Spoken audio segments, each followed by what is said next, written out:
ராஷ்மிகா மற்றும் விஜய் தேவர்கொண்டா இவங்களோட திருமணம் பார்த்தீங்கன்னா பிப்ரவரி 26ஆம் தேதி உதய்பூர்ல நடந்துச்சு.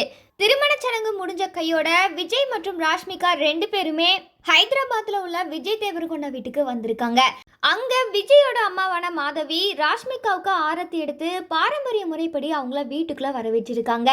அதற்கான போட்டோக்களை விஜய் தேவர்கொண்டா அவரோட இன்ஸ்டாகிராம்ல ஷேர் பண்ணி எங்க வீட்டு மகாலட்சுமி வந்துட்டாங்க, நாங்க ரொம்ப ஹாப்பியா இருக்கோம் அப்படின்னு சொல்லிட்டு விஜய் தேவர்கொண்டா ரொம்பவுமே உருக்கமா பதிவிட்டிருக்காரு.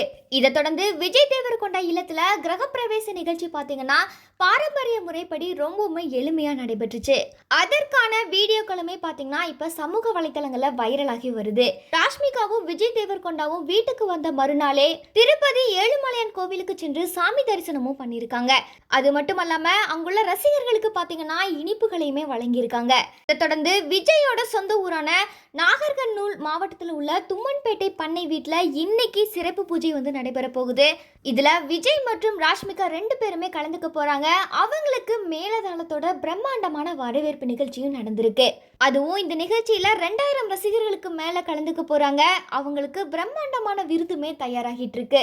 இந்த நிகழ்ச்சி இன்னைக்கு முடிஞ்சதுக்கு அப்புறம் வர மார்ச் 4ஆம் தேதி பாத்தீங்கன்னா ஹைதராபாத்ல உள்ள தாஜ் கிருஷ்ணா ஹோட்டல்ல இவங்களோட திருமண வரவேற்பு விழா நடக்க போகுது. இந்த நிகழ்ச்சியில சினிமா நடிகர் நடிகைகள் பலருமே கலந்துக்க போறாங்க. அது மட்டும் இல்லாம அரசியல் தலைவர்களுமே கலந்துக்க போறாங்க.